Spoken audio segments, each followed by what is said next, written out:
नमस्कार दर्शक बंधु मु दीपक कुमार आपको स्वागत कर YouTube channel app related information को। तो बंधुगण आपण मैंने तो पाणीपाग विषय जानी थे जमीक विभिन्न प्रकार एप्लिकेशन यूज करी विभिन्न प्रकार मोबाइल थी सेटिंग को यूज करी जमीक मो मोबाइल देती जो पाणीपागर 32 डिग्री सेल्सियस या यूज करी आपने सब पाणीपाग विषय तथ्य हासिल कर मात्र यू तथ्य प्रायतः सठिक तथ्य दे न था। तो मुझे एमती एक वेबसाइट विषय कहना चाहूँगी जहाँ मध्यम आपण मैंने निजर मोबाइल लाइव वेदर विषय देखिपारे। ठीक अच्छे तेज चलते भिडियो को स्टार्ट करवा।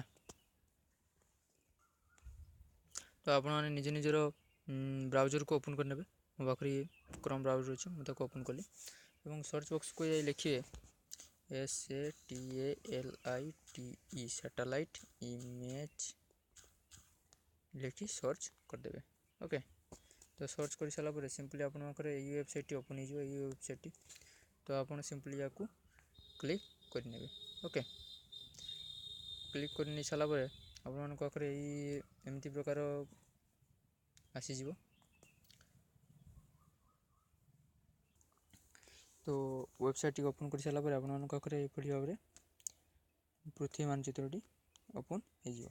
तो सिंपली आप कौन करेंगे या स्क्रोल करेंगे माने जूम मारी सारापर मुझे कहीदेक चाहूँगी ये जो धला ऑप्शन टी यहाँ हूँ मेघर सूचना दी था। ओके कौन देते मेघर सूचना दी मात्र ये जो कला जिनस एठार मेघर सूचना ना अर्थात से मेघ ना। तो जमीक आप जानी बर्तमान फानी यहाँ हूँ कौन ना Fani funny funny sorry funny ता माड़ी आमर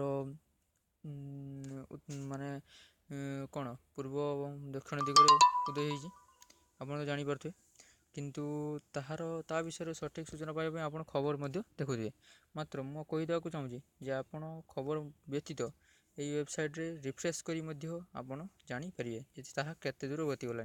मु आज सकाଳେ देखला बेलू एठार थिला मात्र ताहा केन्द्र एठार धरलानी।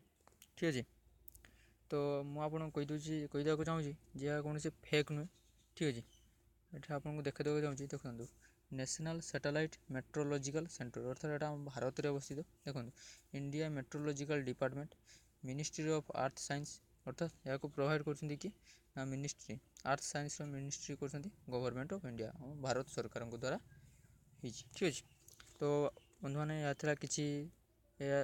किसी छोट सूचना आपण तो वीडियो को भल लगी गोटे लाइक कर दिंतु एवं या छड़ा चैनल टी सब्सक्राइब कर दिंतु पाखरे बेल आइकन को दबाई दे था।